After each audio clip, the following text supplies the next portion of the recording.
Good evening and welcome to LSE. Welcome to LSE for this evening's event. My name is Alison Rankin-Frost and I'm a governor of LSE.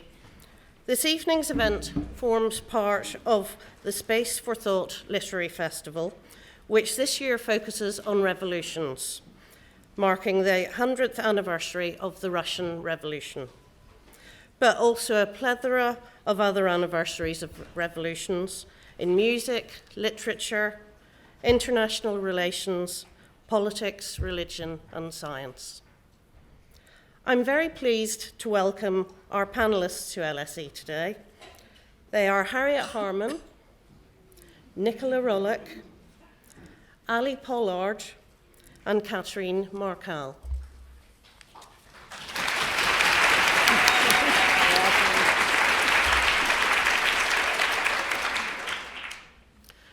Harriet Harman was elected as Labour MP for Peckham in 1982, joining a House of Commons which was then 97% male. She had 3 children while in Parliament. She's been politics' most prominent champion for women's rights, introducing the National Childcare Strategy, the Equality Act, and changing the law on domestic violence. She was the first woman to represent the Labour Party at Prime Minister's Questions. Her memoir, A Woman's Work, was published earlier this month. Nicola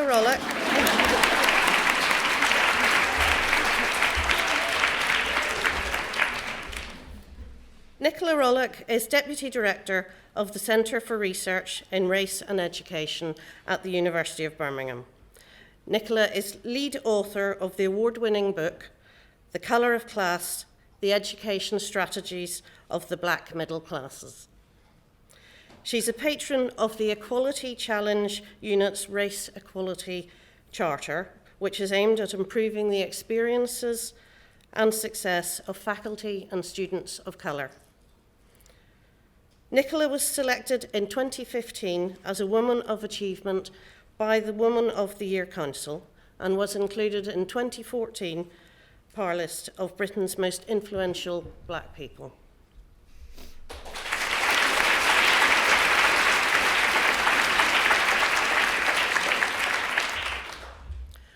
Ali Pollard is a Lieutenant Commander in the Royal Navy. Having joined in 1987, she has had a varied and challenging career, mostly at sea since passing out from the Royal Naval College. Now employed within the Naval Personnel area, she's conducting a short period as a career manager for warfare officers before returning to sea. In 2017, she will take command of HMS Northumberland.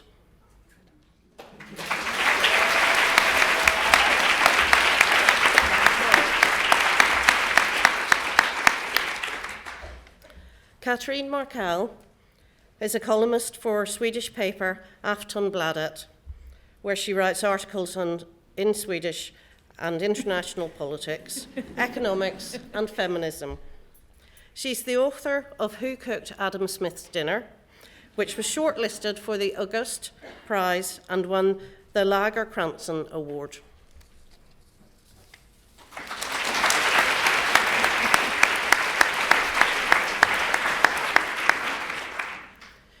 Each of our panellists will speak for 5 minutes about the headline progress and challenges of their sector.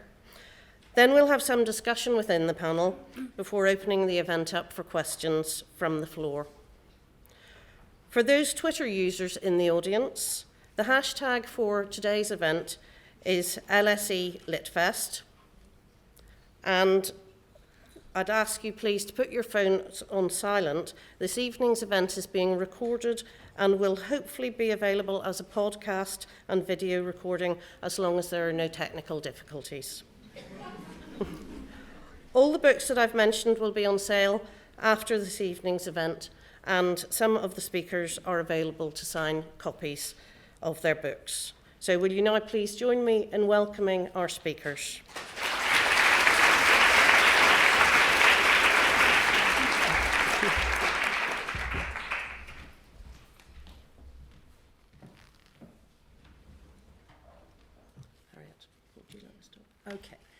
So I think we're all going to do a little 5-minute slot. And so I'm going to try and condense mine, but I'm going to start with what it was like way back, because some of you will remember it, but most of you won't remember. So I'm just going to paint a picture of how bad it actually was. Because when I was brought up, I was born in 1950, I'm 66 now, really there was the idea that men were superior, they knew more, they were more important, and that women were subordinate, and that the pinnacle of our aspiration really was to get a terrific husband. And then the summit of our aspirations thereafter was to be a great wife supporting this terrific husband. And this is certainly the role of my mother's generation. And although women did work, working class women worked, some women worked part-time, mostly women's work outside the home was not recognised or valued, and women's responsibilities lay within the home, and men certainly didn't regard themselves as having any responsibilities for looking after children or older relatives.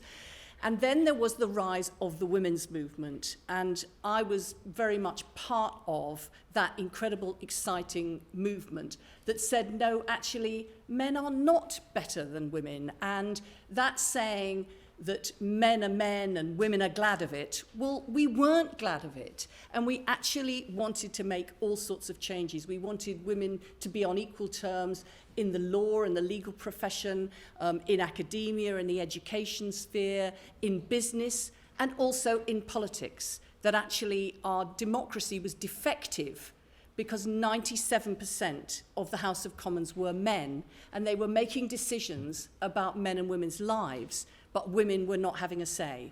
So the idea of the women's movement was that we would surge into the House of Commons, we would make ourselves equal in numbers to the men, we would play an equal role in government, and then public policy would be miles better. And certainly that took quite a long time. Have I used up my 5 minutes now? Yeah. Oh, right.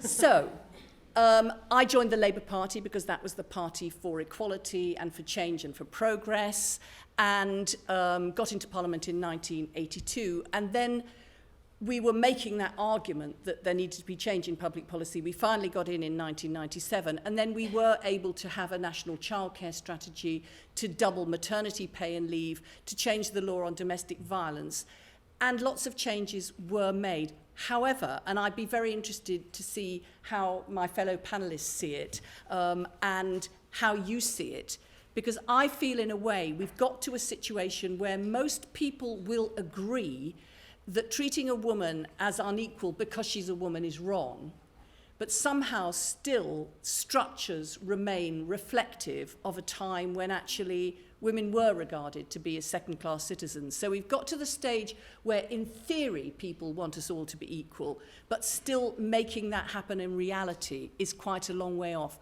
And one of the things which has yet to change markedly, although I'm sure all the men in the audience here, the younger men, will make me more optimistic about this, is the unequal division of labour in the home, is that for the most part it is the predominant responsibility of women to look after children and older and disabled relatives. And whilst there is inequality in the home, it is very difficult to achieve equality outside the home. So I'm looking forward to hearing that this new generation is going to have complete equality in responsibility within the home, and then it won't be an unfinished revolution at work. We'll be well on the way.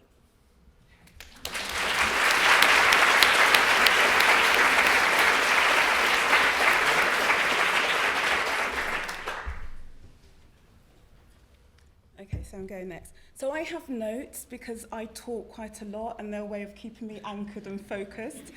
So we were asked to think a bit about progress and challenges, and I have to admit, I have to begin with a confession, which is that I find thinking about progress within the academy quite difficult, mainly because the problems that we face are so incredibly stark. And I wanted to start with one or two figures. I wouldn't be an academic if I didn't throw in some figures.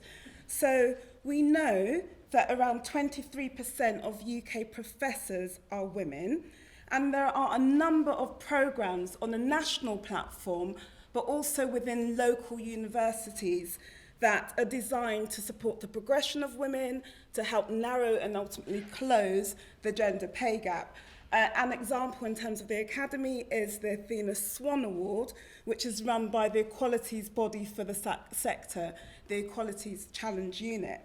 So I've said that 23% of UK professors are women, and you might say that actually that's a terrible number given what we know about the proportion of the general population who are women. And I would agree with you, but it's actually a more nuanced point and a more, I would argue, important point that I'd like to draw attention to, which is the point around intersectionality.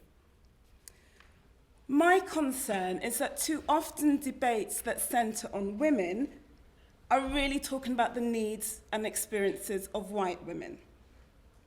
And absolutely no consideration is paid to the intersecting role of race, either as it pertains to women of colour, or indeed as it pertains to white women. We're thinking about being white is also racialised identity. We don't think about that. So it's the white part of white women that I want to kind of draw attention to. And we don't think about the advantages that being a white woman brings, or the privileges that that brings. And there's perhaps actually maybe a few exceptions to that. One of them is, and I'm not being paid to say this, is Jane Garvey on Women's Hour, who often talks about the fact of being white, so she might not understand particular perspectives. And the other is Adele. So with that in mind, let's revisit that 23% that I mentioned and break it down in terms of race. And when we do that, we find that 21.8% of professors are white women, compared to around 1.6% of women of colour. So that's people who are from a black and minority ethnic background. And again, you may say to me that actually you'd expect those discrepancies because actually proportionally there's different numbers of those groups within the population, and I would agree with you. So let's look at the data from a slightly different angle. If we were to pull all of the UK white female academics into a room and ask those who are professors to put their hand up, it would just be 5.6% of that group. And this compares with 15.4% of white male academics who are professors. So in other terms, you're almost 3 times more likely to be a professor if you're a white male compared to if you're a white female.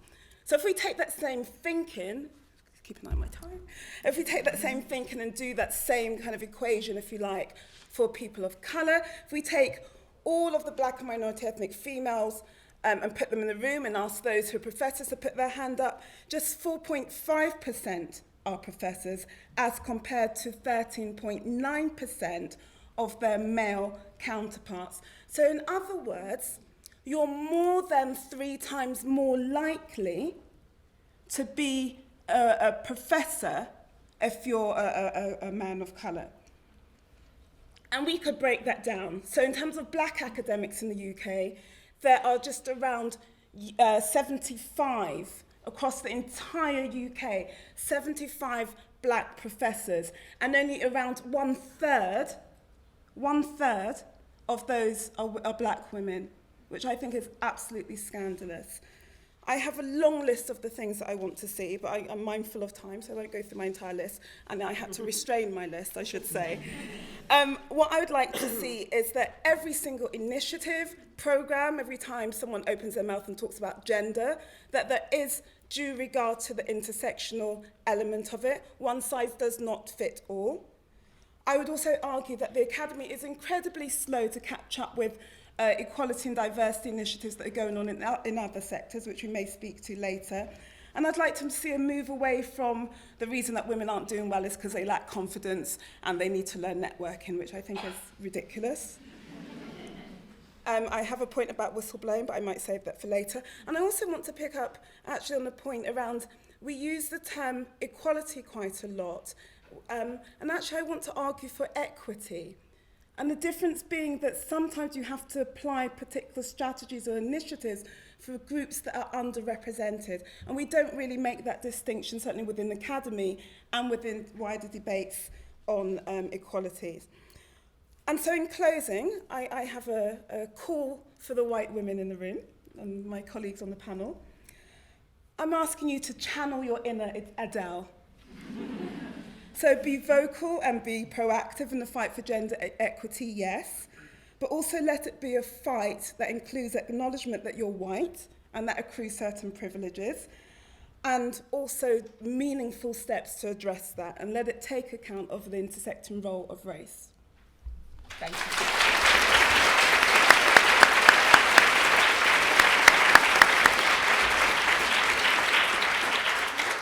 Thank you. Ali? Okay, I'm afraid I have notes as well, but that's to stop me going down random military speak that would be completely unintelligible to everybody.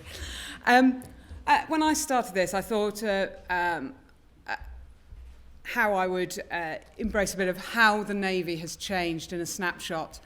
And I think the memory I have that has the greatest piece for this is I joined the Navy 20 years ago. It was 4 years after women had started going to sea. We'd only just changed from being the Women's Royal Naval Service to being fully paid up members of the Royal Navy. And 2 years ago, when I was sitting as the second in command of HMS Richmond, and I was sat in my wardroom having a conversation with my junior officers, and we were telling tales of how we'd got one up on our boss, always a favourite topic. And I was telling a story of how my first commanding officer had written my report saying that he wouldn't bother giving me any recommendation for command because I was a woman and I was just going to have babies and leave. Clearly, 20 years later, I haven't, so that was my one-up on him. But when I was sat in that room, of mainly men, I will admit, I looked around and I saw my junior officers who are 22, 23, including a young Royal Marines captain. Now, Royal Marines not commonly known for their diversity, and they were absolutely horrified that somebody would have said that to me in a professional context. And I thought that was a moment where I felt we were starting to make some real progress. If that was the attitude and view of our junior officers, we were only going to see the situation continue to improve. So, when I joined, there weren't very many role models at sea. There were hardly any role models at sea. And I think when I look now, we have our first female commanding officer of our Phase 1 training establishment for ratings. So as people come in through the door off the street, as civilians, aged 17 through to 35, the first commanding officer that they are seeing at the moment is a female captain. And that's a really empowering message for them to have. Likewise, I'm off to take command in July. I'll be the 5th woman to do that of a frigate or destroyer. I have already commanded as a junior officer at one of the University Royal Naval units, and as we look at the 14 units that are around the country, half of those are commanded by women. And the point I would make is that whilst quite often the services are seen as being hugely macho, and we do have our issues, don't get me wrong, and our representation as women is very low. Approximately 15% of the Royal Naval Service are women at the moment. We have never suffered from a gender pay gap. From the day women became fully Royal Naval officers, we have been paid the same as our male counterparts. And as we look now at how the Navy is changing in the last 5 years, the last 2 bastions of all-male service, which were the submarine service and the mine clearance divers, have taken their first women in. Both of them, the first qualifying clearance diver and submariner in 2014. And as of 2019, we will see the first female recruits joining the Royal Marines.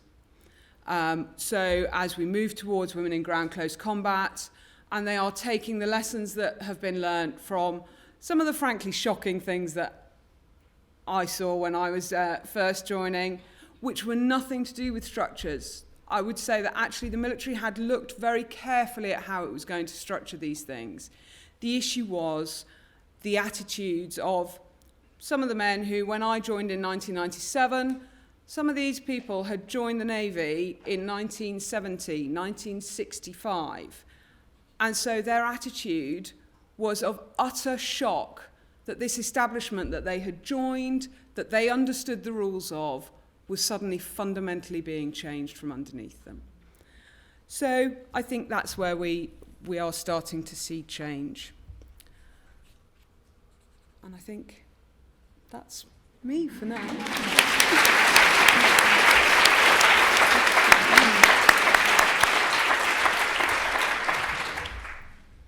Hi, so I'm not completely sure if I'm supposed to speak during these 5 minutes coming from my role as a journalist, as somebody who writes about economics, or as from my role as being a professional Swede, because when it comes to these issues, people are usually, oh, you're from Sweden, tell us all about how wonderful it is, and then you have to kind of disappoint people, which is never fun. But so I'm going to speak a little bit about all of it, and then I'm sure there will be questions.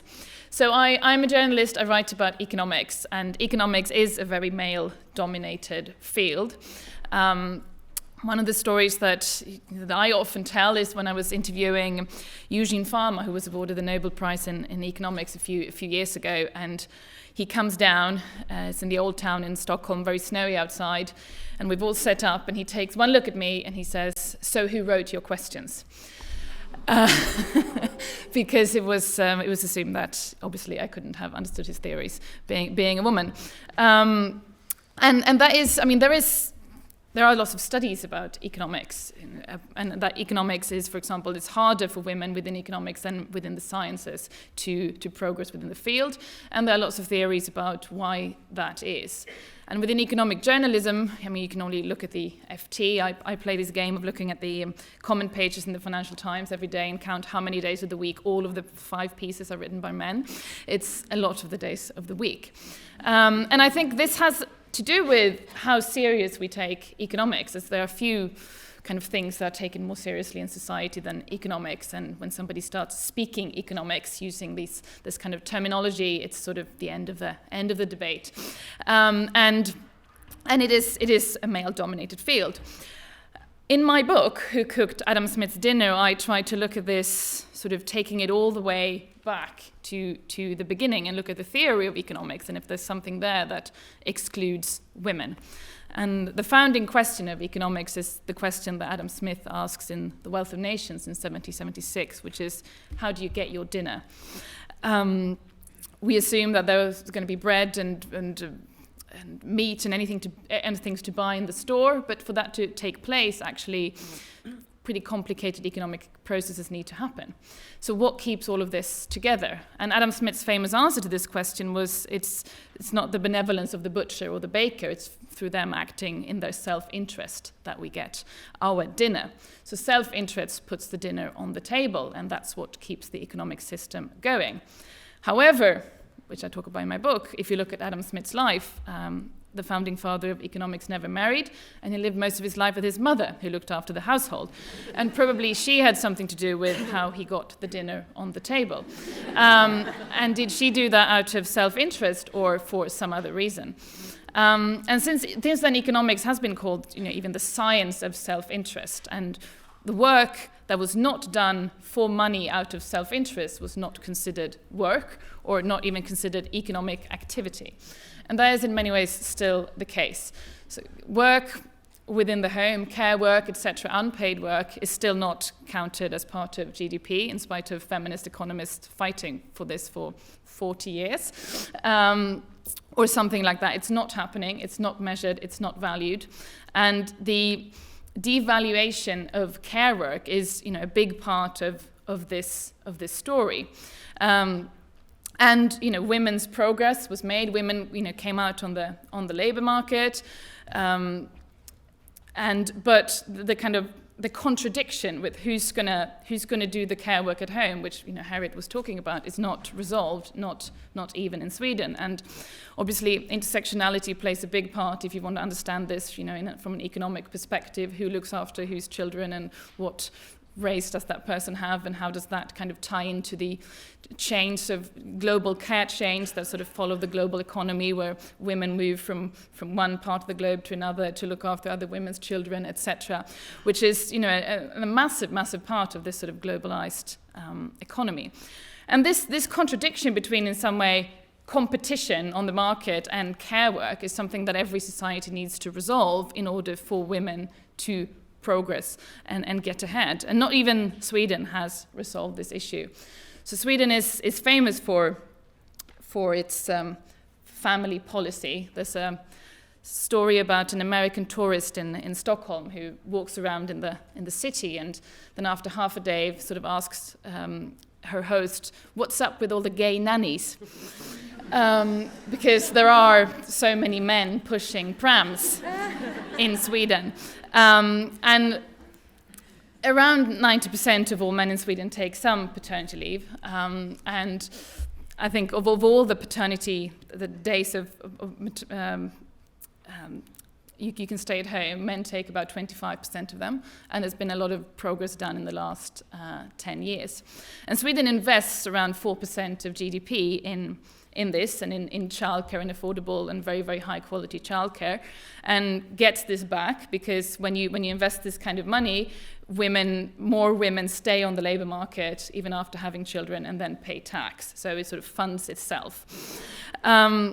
However, Sweden is not feminist paradise. If you look at something like female executives or even just female managers in the private sector, Sweden is in the bottom of Europe when it comes to that. And the gender pay gap is still, I think women earn around 80% of what men earn, and that has been sort of not moving in the last 20 years. So even, a more extensive kind of policy around these issues doesn't seem to automatically translate into sort of women advancing in all kinds of sectors. But I'm happy to talk more about this later. Thank you.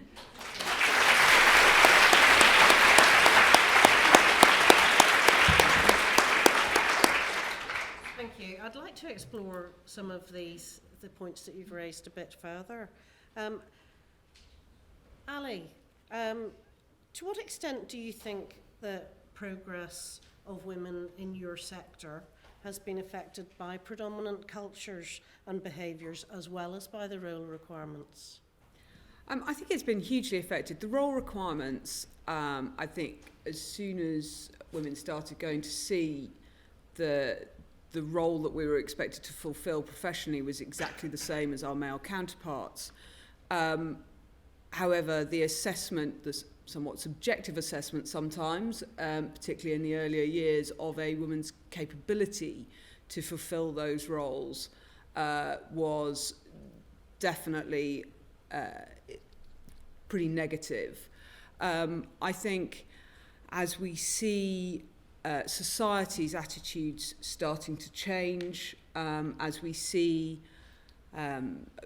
the generations of officers who've come through training and ratings who've come through training with their female counterparts and seen them go through all the training together, that is starting to see a change in attitude further down the line. I think the risk we have is our representation or proportion of women is still so small that we're still having to have single-sex units. So there are some ships that are still all male, and you sometimes risk when you see somebody coming from one of those units to a mixed unit, they come with some slightly interesting viewpoints about things, which I would say in their favour they do very quickly get over, but it is we still do have that sort of drawback to previous eras of the Navy. No all-female ships yet? No, not yet. Not enough of us yet. Can I ask, I'm just curious, how do you cope with those comments then, when someone's come from a single sex?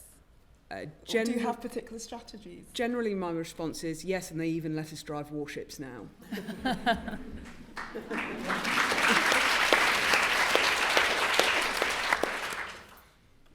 And Harriet, what experience have you had in the House of Commons? Well, I think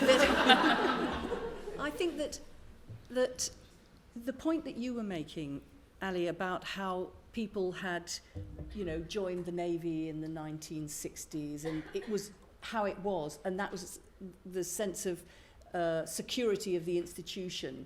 and therefore suggestions to change it are seen as very threatening to the whole identity of it.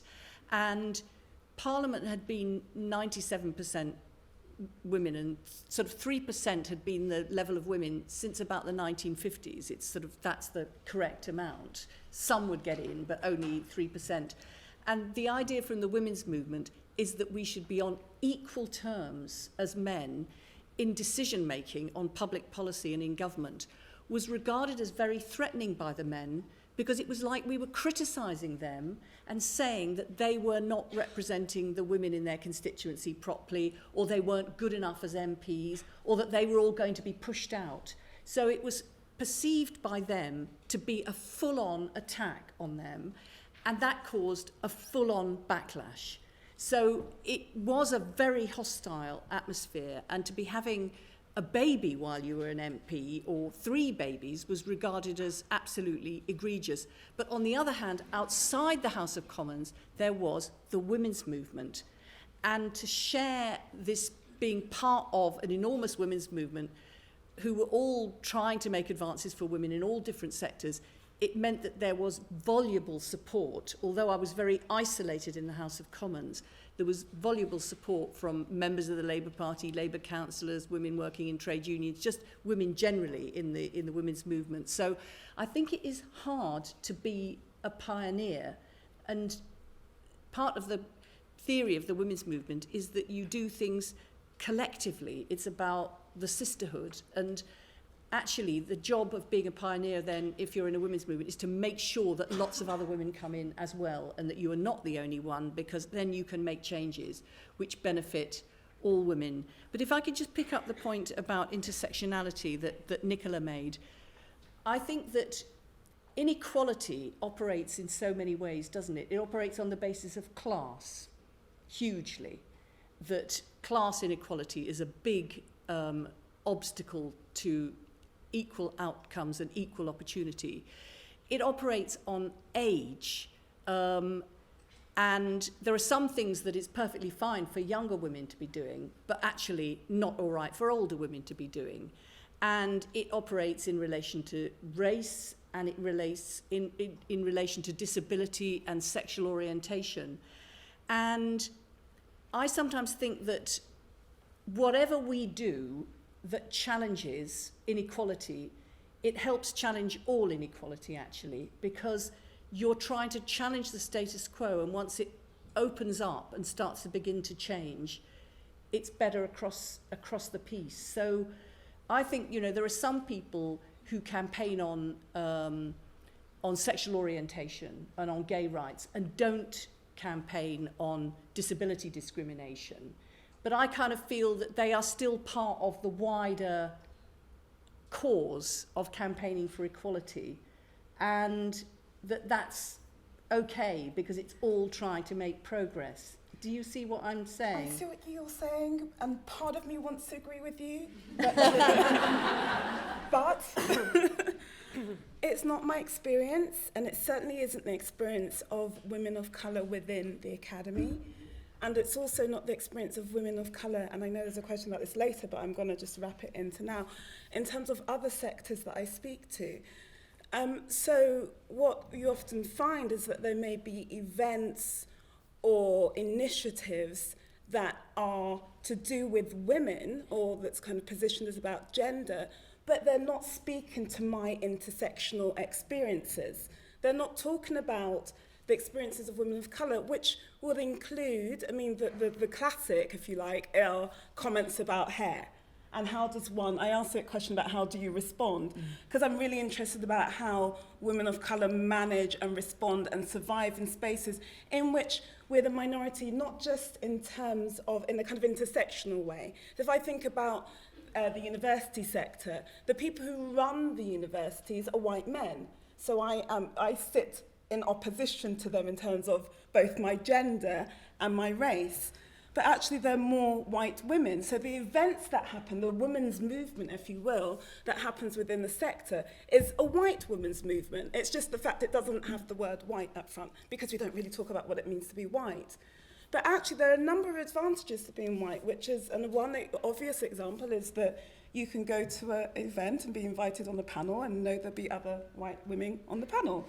And I'm not saying that's an issue, but sometimes it does present challenges for women of colour. So we often feel invisible and at the margins, even within a women's movement.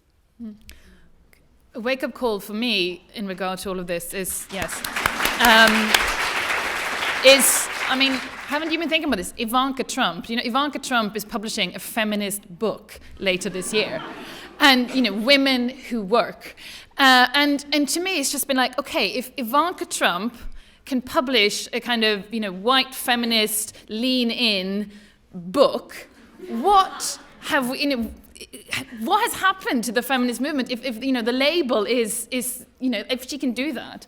And if that kind of, is feminism so becomes something that is actually now compatible with, her father's policies, which she has been supporting all the way along. And that's been a wake-up call to me about, just how, this, yes, I agree with Harriet as well, but, you can't water it down and water it down. Not that you're doing that, but there's something within feminism in the last couple of years when it's just become this kind of advancing, quite privileged white women that has led to Ivanka Trump being able to publish a feminist book. Do you see what I mean? I don't think it has become that. I think some people will claim that, but I don't think that that's in essence what it is. So we shouldn't allow ourselves for them to own it, to make us feel that it has become diluted. But that is news about her book. Is she in the movement? Is she? Well, I try, and I always think that there are so many women being judged, there are so many minorities always being judged, that I don't want to add to that judgment. And therefore I have a kind of sort of quite difficult to sustain self-denying ordinance of not criticising other women, where I really got caught out where Piers Morgan asked me about the Kardashians.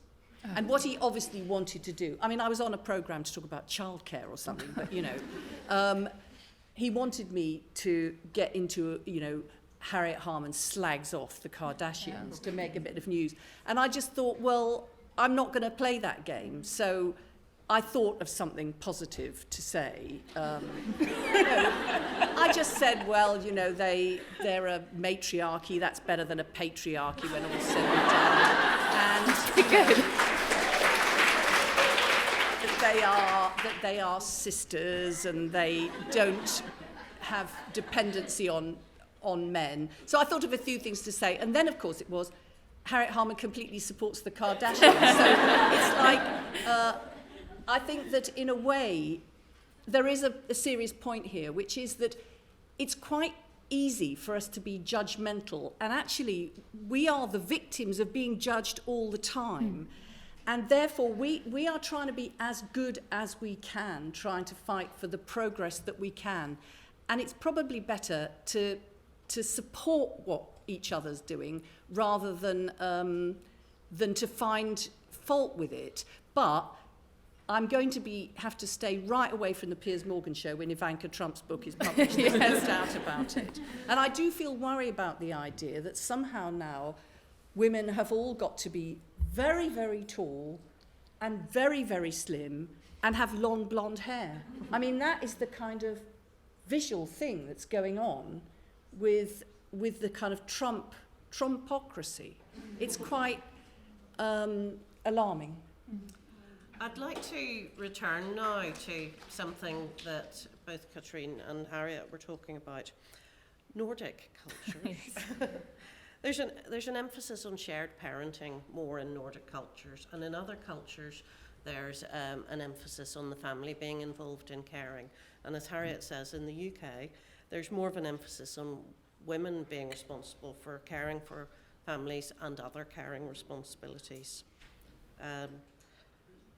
Do you think that equal maternity and paternity leave would make a difference?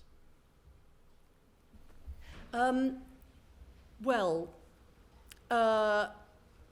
think it would make a lot of difference. It is quite paradoxical because women have fought for the extension of maternity leave and the increase in maternity pay in order to be able to make more compatible the work and the family responsibilities. And we have also fought for paternity pay and paternity leave. And that's quite odd, isn't it, really? Shouldn't it be men fighting for paternity pay and leave?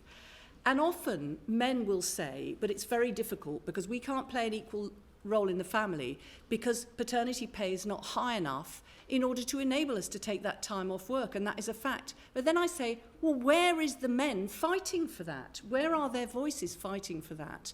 And so I think that, you know, I'm just going to mention something about Norway, which I heard, which you can tell me. I know you're not Norwegian, and I shouldn't muddle I up, can be you know, Norwegian too. terrible. It's okay. I'm doing terrible political incorrectness here. But I did hear that there was a survey done about the time that is taken in Norway by men and by women in terms of time taken off, because they've got similarly lots of family leave provision, and that they did a research project, and they discovered that there's a correlation between the time at which men took off for their family leave, and guess what it was correlated with? Football. And also the elk hunting season as well. So actually,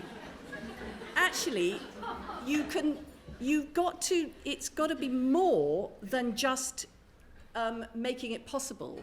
There's also got to be sort of social vanguardism, if you like. There's got to be political leadership of the argument that actually it's a downright good thing for a man to be able to share his family responsibilities. But then there's got to be the financial support to make that in practice possible. So I think it's got to be both the legal rights and the financial support, but also a bit of social engineering, as we used to lovingly call it in the olden days.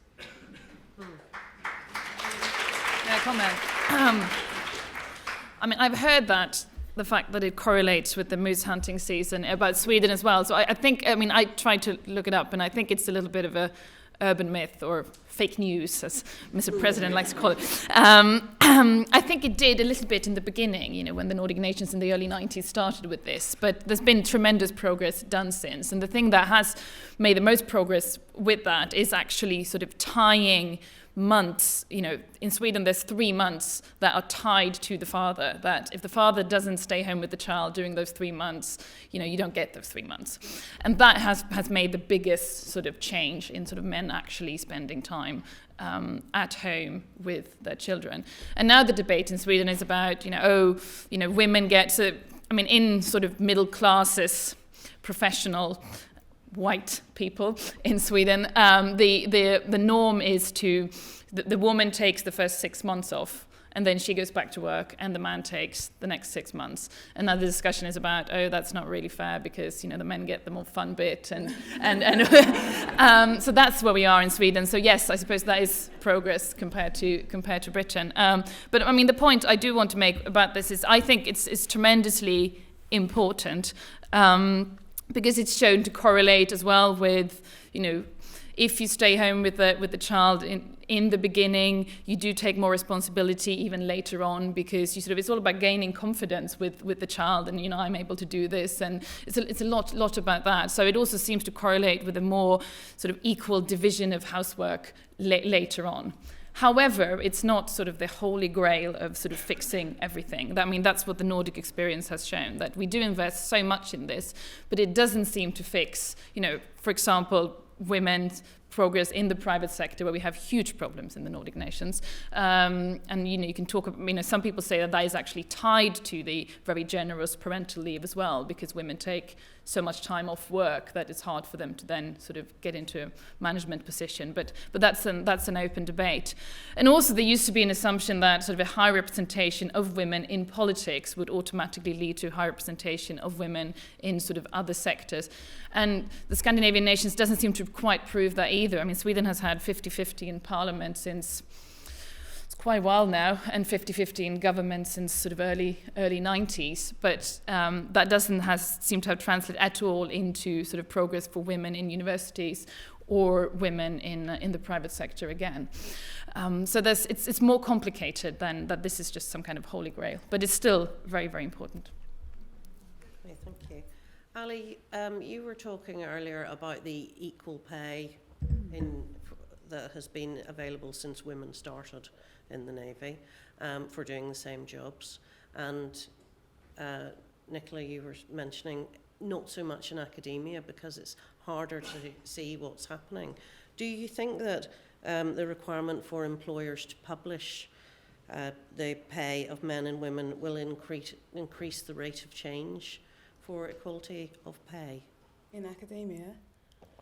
I hope so, because it's very, in my view, very murky, and there's sorry to be slightly academic for a moment, but one of the theories I really like is Bourdieu, and he talks about cultural capital and people having the resources and the knowledge, and what's legitimate knowledge and what isn't legitimate knowledge.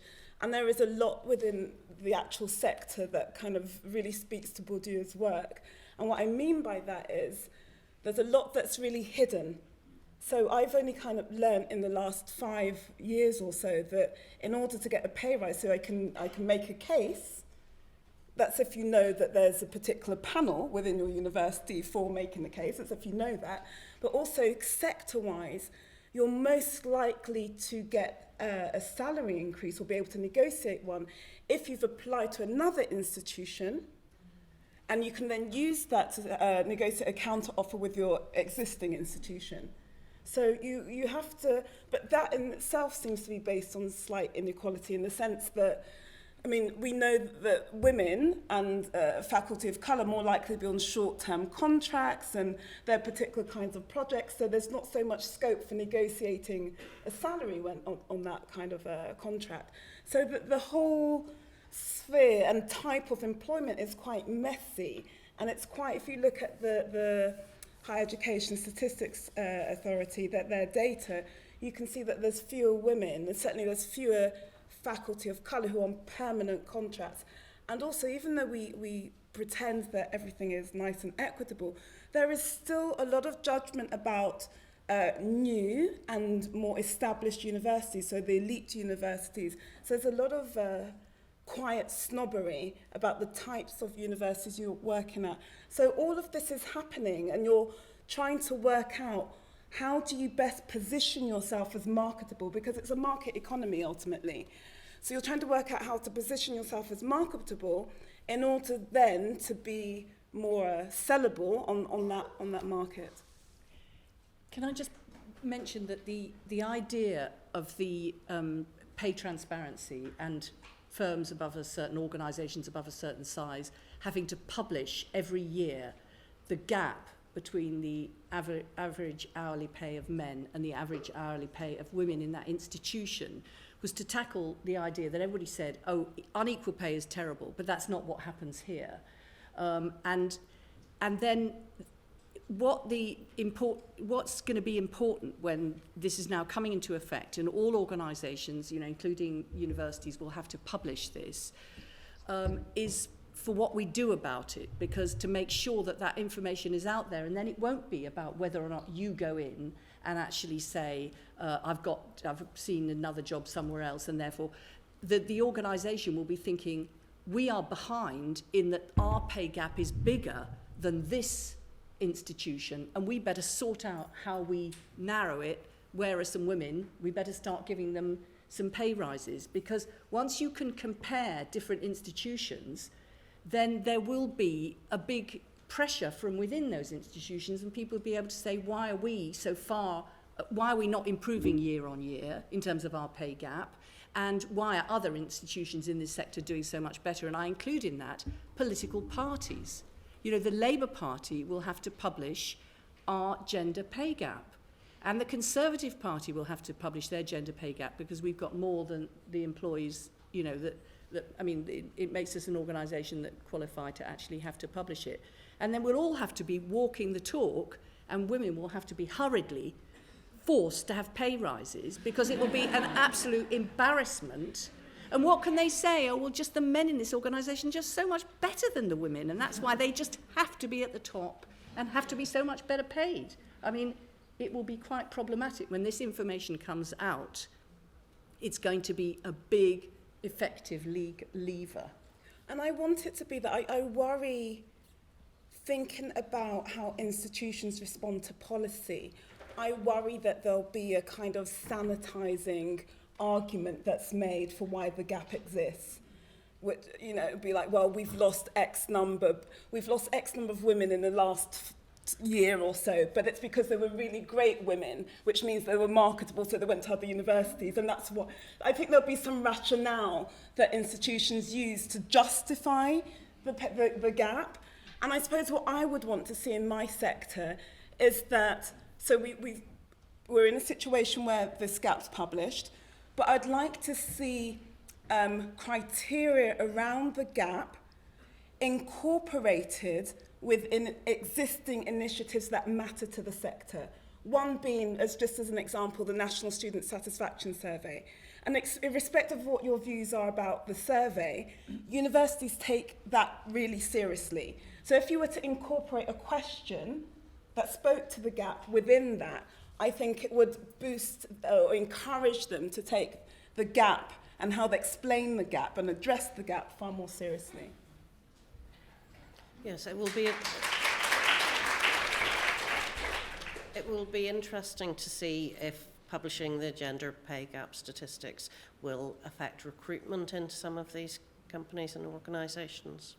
I have to say, I mean, I feel incredibly grateful that this has never been a concern for me, and I don't think I really appreciated until maybe only about 5 years ago the sheer equity that it gave me, the fact that I knew I had no question about the fact that I was being paid differently or being paid the same as my male counterparts, and that therefore my pay and my promotion was based on merit, not on having to argue my case for a pay rise in comparison to an unknown figure. Yeah. Yeah. But the pay gap in organisations where it's very male dominated at the top will be a very big pay gap, because there will be women, but they will be tending to be at the bottom.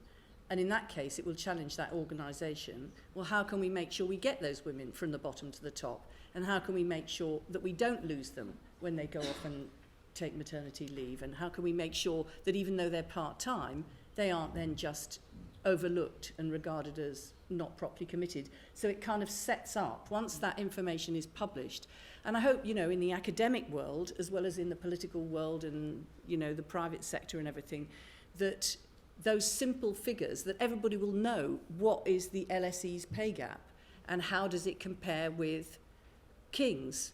And we'll all have to have those in our mind. Well, before we open up questions to the audience, are there, finally from the panel, are there any key points that emerge from hearing about the experiences of others, the other people on the panel, and how we can encourage greater sharing of this kind of information and expertise? Well, one of the things I was going to ask you, Annie, is that in my mother's day, it was like you had a choice. You could either choose to be doing something at work, or you could choose to have a family and children. Or at least if you did one, you couldn't do the other. And I don't know very much about the Navy, but when I was Equality Minister, I did work with the Naval Families Association, who I thought were absolutely a brilliant organisation. But I thought the patterns of like having to go underwater in a submarine and then be out of contact with your family for really a long period of time, and having to move to different places to train, like being based in Faslane, but then having to train in Canada. I mean, I was looking at it from the point of view of what were mostly wives who were there looking after the children. But I couldn't quite work out how you would do that if you didn't have equal division of labour in the home. And when there was a man and a woman in the Navy, how it was very difficult for them to combine their careers because they were being sent to different places. So it's like politics feels like quite easy compared to the House of Commons, compared to the submarine. Yes, and I think there are definitely issues with that. And what we tend to see is that the majority of service women are married to service men, unlike clearly there aren't enough service women for all the service men to be married to service women. So and it is definitely a challenge of keeping that parity of career. We have seen an increase in the take-up of some of the men taking on additional paternity leave, so they take between the second sort of 6 months or however much they would want to take of the year. But there is still very much a social norm dominance that it is the female career that will take the back burner. She'll be the one who doesn't go back to sea, which I suspect is slightly governed by two things. One, domestically we're more set up to that. The expectation is that the woman won't want to go back to sea, and actually quite a lot of them don't want to go back to sea for 9 months or to go underwater in a submarine. In particular, I think we'll see some challenges in there when you go away for 3 months with virtually no contact from home.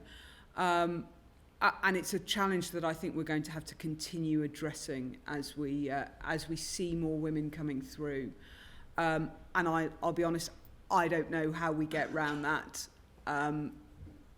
without just career managing each person individually, which is very much what we try to do. And where I'm sitting at the moment, we try and get service couples in together so that we can manage their careers to keep them in the same place for the majority of the amount of time that we can. And clearly the provision of service housing, which is under review, is a key part of that. Very interesting. Hello. We'll open up questions to the floor now. There are some stewards with roving microphones. And if you could say who you are and where you're from, and I'll take 3 questions at a time, 3 in a row, and then the panel will answer them. So this... Hi, my name's Laura. I'm a third-year student here at the LSE, studying international relations. Just want to thank the panel for your talk. It was really great. My question would be directed to Harriet. So women have to work a lot harder than men to be successful in politics. They have to conform to a certain image, suffer more press scrutiny, receive a helping hand from institutional mechanisms such as quotas and all-women shortlists, and very often struggle to assert their identity in a male-dominated profession. So I'd like to ask you, what would you say is the most important thing a woman has to do and can do in order to get ahead in politics? Okay, let's take a question from the middle and then from the other side of the room. So, yes, you.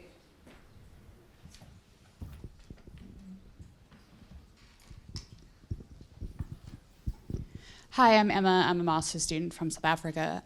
This is more or less openly directed, but particularly speaking to what you said, Dr. Rollock, about institutions of privilege and recognizing privilege. And coming from South Africa, which obviously has a very complicated relationship with gender and race and class, and coming from so recent an experience of legislated discrimination, I feel like a lot of people, particularly other white South Africans, are having a lot of difficulty with grasping the idea that you can do away with legislated discrimination but still have systems of systematic and structural discrimination.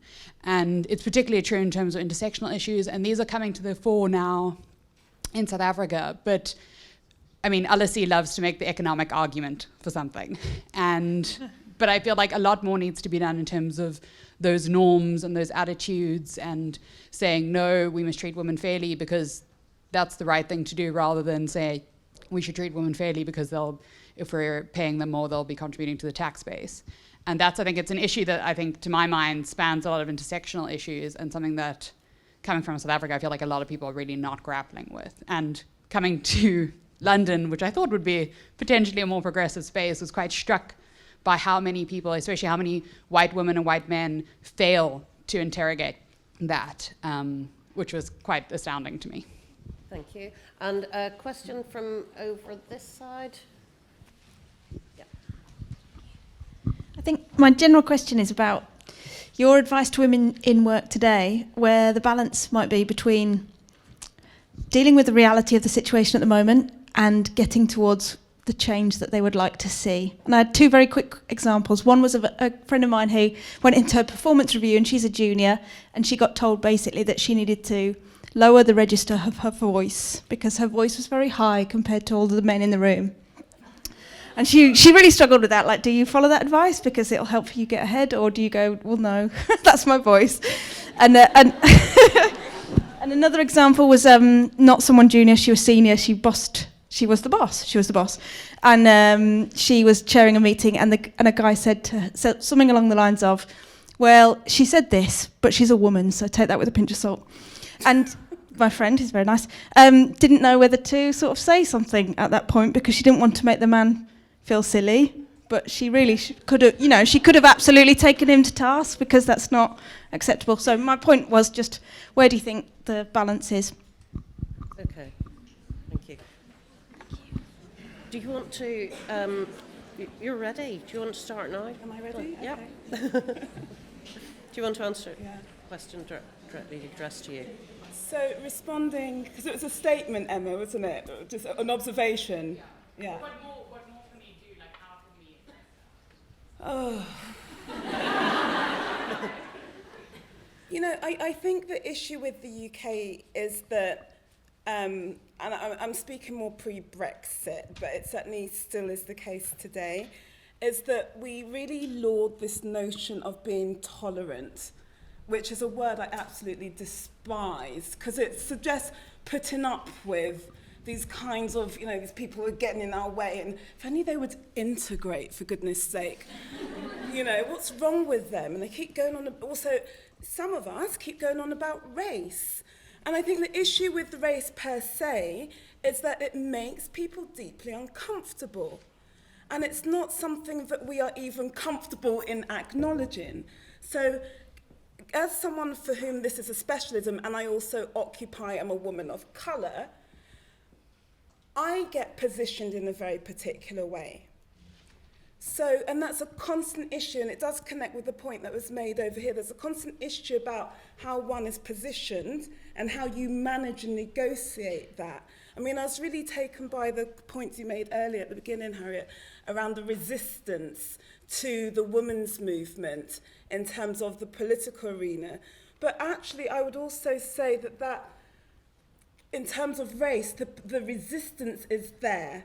It's not necessarily loud. I mean, it is in the context of Brexit, certainly, because we see Home Office figures that show peaks in terms of racist incidents and so on. But let's not be fooled that racism is only about overt acts of racism. It operates in really quiet, insidious ways.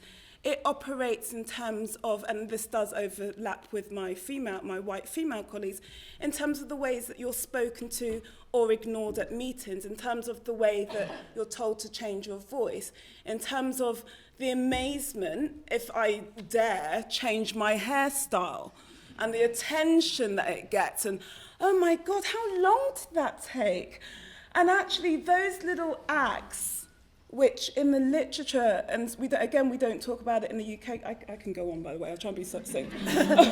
Maybe other people... Just to wrap up, it's called racial microaggressions. They are something that people of colour have to live with all the time. And I was really interested in terms of the conversations around childcare, because when I am, whether it's my professional or my kind of off-duty capacity, talking with other women of colour, not just from within the academy, but from the private and other public sector organisations, they're not talking about childcare.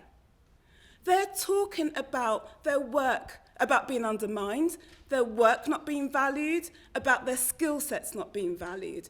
Those are the quiet and insidious issues that face women of colour consistently and persistently, rather, across different sectors. I could go on and on and on, but I'll be quiet. But I will just flag, I'm speaking at WOW, at the WOW Festival at the South Bank, on similar issues with Emma Dabiri.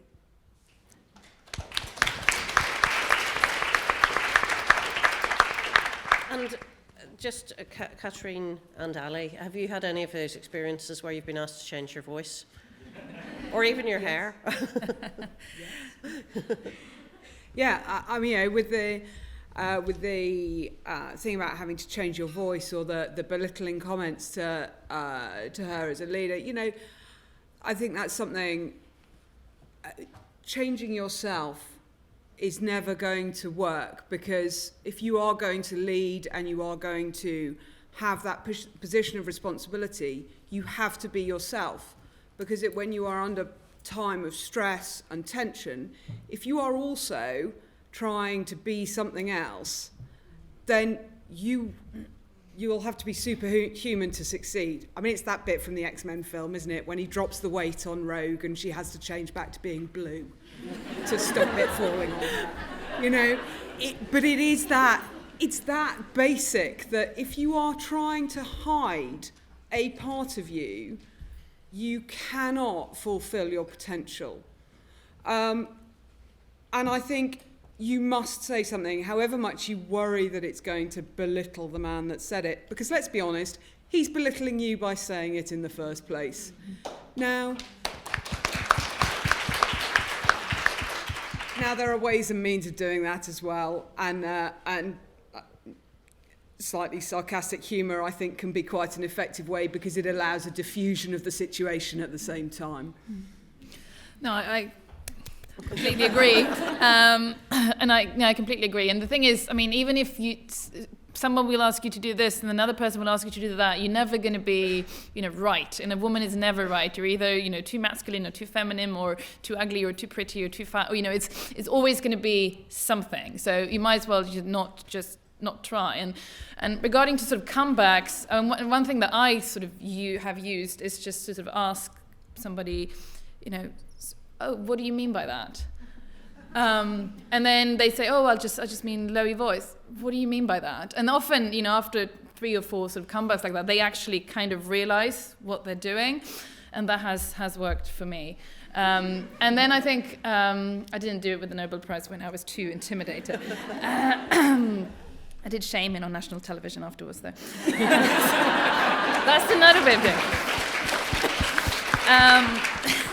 Another thing which I read about is, well, if you're, you know, more women in a situation, is to sort of, you know, acknowledge each other. The classic thing, you know, if a woman speaks in a meeting, then say, oh, as Ali was saying, you know, if a man tries to interrupt, and that you have that kind of silent agreement with the other women in the room, that is a very, very useful thing.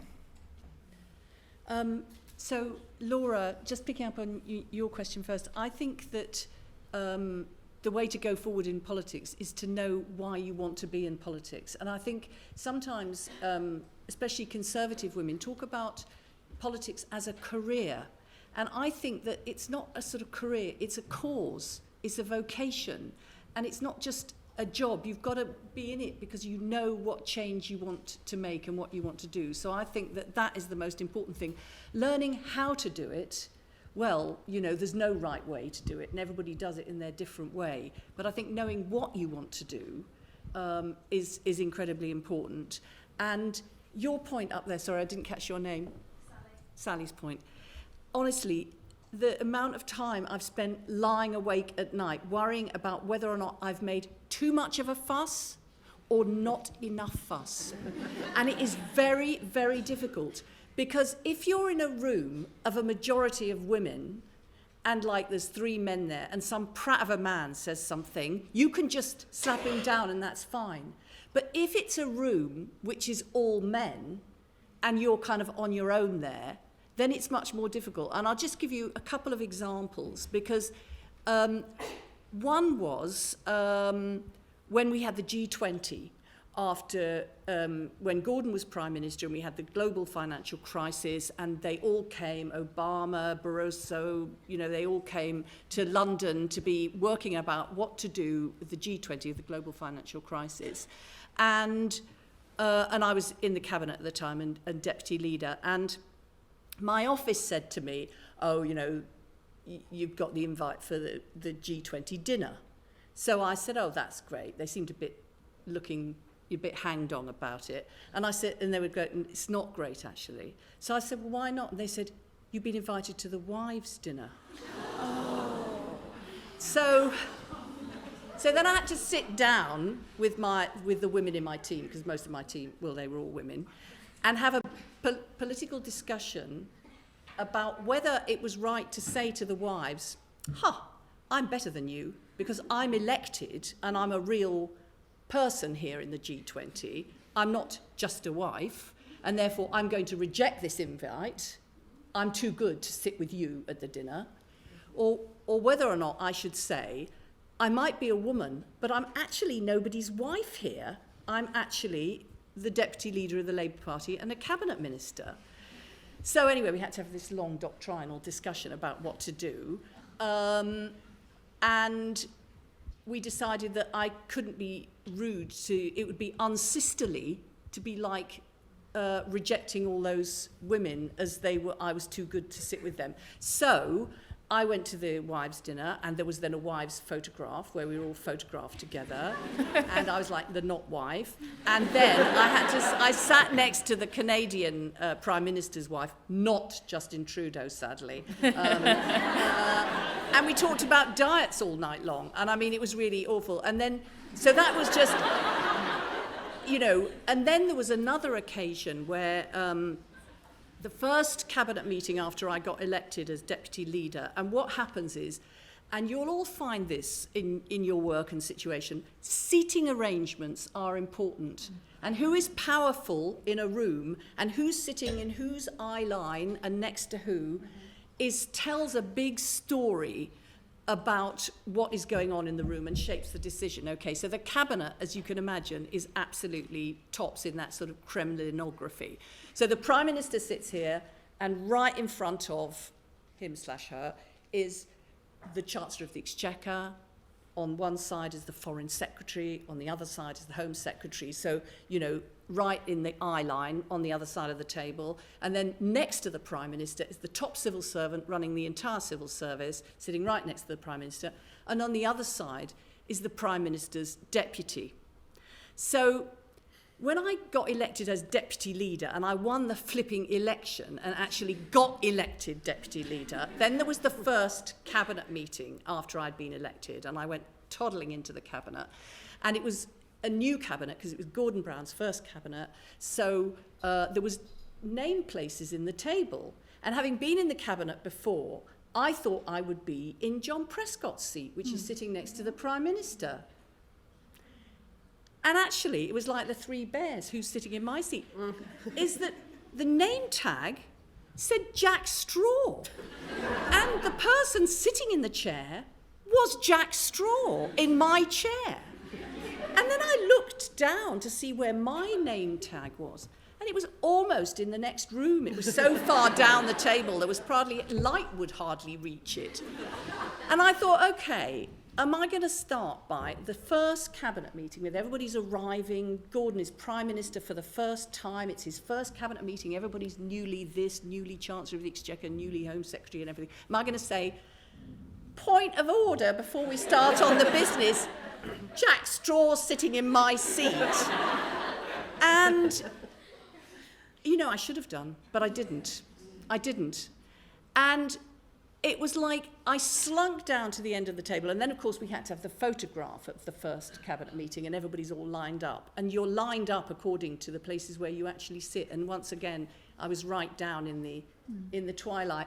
And these things happen all the time, and knowing when you should actually challenge, it's not easy. Yeah. It's not just putting people down. It's working out. And I think sometimes what needs to be done is you need to think, okay, that is not all right, but instead of absolutely, sounding off about it now, I'm going to work out what is the solution to that problem.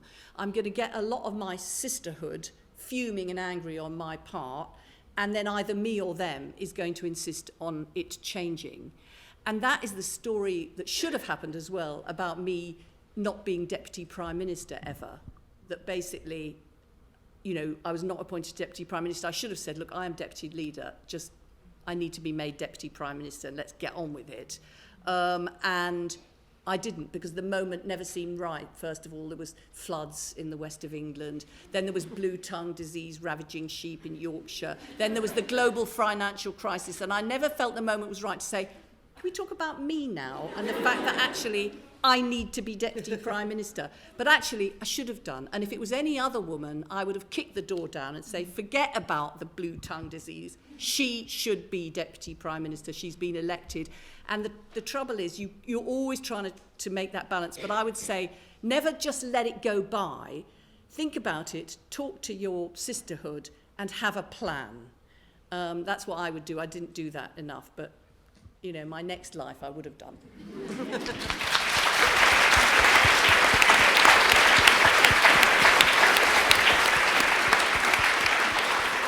We have time for some quick questions. If we could have the person right at the back there. And also, again, middle of this row down here. Well, actually, we'll go over this side first. The one step down, curly hair, hand up, denim shirt. And then back over that side again to... Can I just thank the panellists for a very good discussion? I wanted to ask about the issue of childcare and absentee fathers and single motherhood, and how that's an impediment to equality between men and women in the workplace, and particularly how single motherhood affects female employment patterns. From a policy perspective, what sorts of steps do you think could possibly be taken to rectify this situation? Thank you. So my question is mostly for Dr. Rollock, but anyone who might want to answer it. I take issues with my mom's feminism. She was a single mother and she raised 2 children alone, and she's also a doctor. But at some point we always fight, and it comes down to the biology of feminism. So she is a neurologist, and there is no evidence of our brains being different from men's. But she thinks, you know, we know so little of the brain that we might one day discover that there's actual biological differences.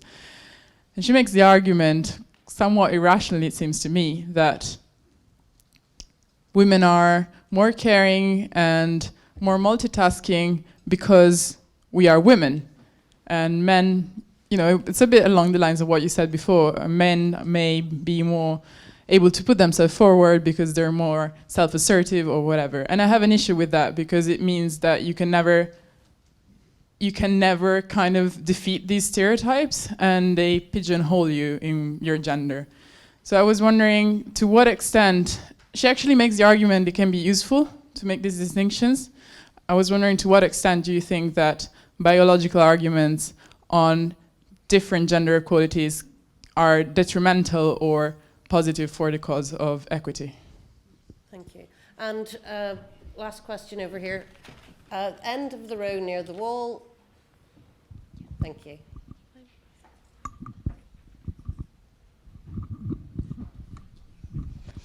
We've talked a bit tonight about kind of challenging men's perceptions, so whether that's in the 97% in Parliament or in the Navy. And it's been great to hear Harriet talk about kind of the sisterhood. But I wonder kind of what we can do to change women's perceptions of women, because the people that have asked me, like, when are you going to have a family, have been women. I've never been asked that by a man. And I think there's something really interesting in how women do create that sisterhood, and how that strength of kind of shared experience can be galvanised in a really positive way. Thank you. Thank you. If you could keep your answers fairly brief. Those are all excellent questions and don't require brevity, but I'm afraid we don't have much time left. Who'd like to start? I'll start on the challenging other women's perceptions. Yeah, that's certainly something I've experienced. And when I first joined the Navy, actually it was the wives of the sailors that were more vitriolic against the women being in the workplace than the men, because once they saw us doing the same work, they kind of accepted us. But I think a lot of this is to do with our social perceptions of where we should see women working. And I think developing that sisterhood it's finding professional equals, not just within your own profession, but then stretching that out into other other areas, and finding relatable topics. I think a lot of things like childcare, sometimes it's almost a question asked through envy because they feel that they've given up their career in order to achieve this. And there's, I have no children myself, so I think it's sometimes, well, you've just gone on and you've left people like me behind to have the children. So it's finding that moment that you can relate, that there is a common ground to then move your argument and your relationship beyond that point so that you can fight the cause across the whole area. And who'd like to answer the question on childcare? It was single mothers, wasn't it? Yeah. Well, just very briefly, no, I think affordable childcare is the key point when it comes to that in this country. I mean, Britain has the most expensive childcare of any OECD country. So obviously for single mothers, it's very, very difficult to get back into paid work. So I think that's a massive key. I think you should also look at sort of the benefit system and look how that's set up, so you're not sort of creating traps for people. You could have more things connected to income, the amount you receive and these sort of things, which have been quite successful in Scandinavia, those kind of models. I mean, we don't have much time, so I'm gonna stop there. So the biology question. Sorry, what have you? Oh, you're there. I don't have much track. I think there's much track in the kind of biological notion of feminism. That's my own personal view. I think that much of what we perceive to be gendered is socially constructed. That's my own personal view. But and part of that is that we breathe and live through stereotypes that seem to have their own life. So I was really interested in what you said earlier, Katrine, about you'd respond with, "I'm sorry, what did you say?" I think if I were to say that, it gets seen as being aggressive. Oh yeah. No, that's true. That is very true. Yeah. So it's a very short answer to the question. Thank you. Any final comments from the panel? What do you mean? I think in a way the point about the absentee fathers and the issue about challenging perceptions also goes back to the point that Emma made about beyond the legislative framework, the cultural framework. And I think that there is a role for the state, for government to take a lead in terms of bringing together all the research that shows that good time spent between the father and the child in the early stages is a positively good thing. And in the past, those of us on the left always were against the idea of the state playing any role in the family, because it was like supporting patriarchy, that you've got to get married and stay married or else you're deviant, you've got to have plenty of children, and you've got to be women in the home and men outside the home. And we reacted against that on the basis that the best we could aspire to was to stop government telling people how to lead their family lives, not least because most of the people who were in cabinet telling everybody they should be getting married and staying married had had plenty of divorces themselves. But so our aspiration was to get them out of the idea of taking a leading role in the family, but actually probably our aspiration ought to be for a very positive, progressive role for government where they actually do take a lead on the basis of human rights and equality and the interests of children, and actually take forward those, whether it's in education, whether it's bringing forward with the research, in order to back up a legislative framework. But I think that we're very much going potentially in the wrong direction at the moment. So probably the state staying out of families is probably the best thing for right now with the government we've got.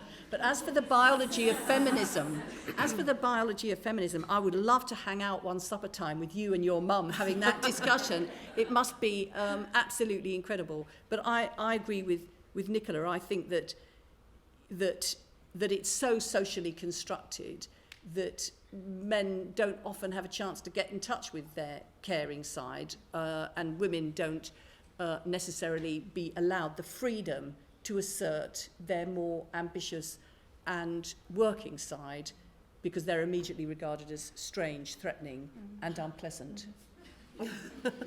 That's me. Okay. Well, we could go on. There's so much more that we could cover, but unfortunately we've run out of time this evening. But might I remind you that some of our panellists, 3 of our panellists, are able to sign copies of their books for you this evening. And I'd just like to thank them on behalf of all of us for spending time with us this evening and allowing us to hear their thoughts on such an interesting subject. Thank you.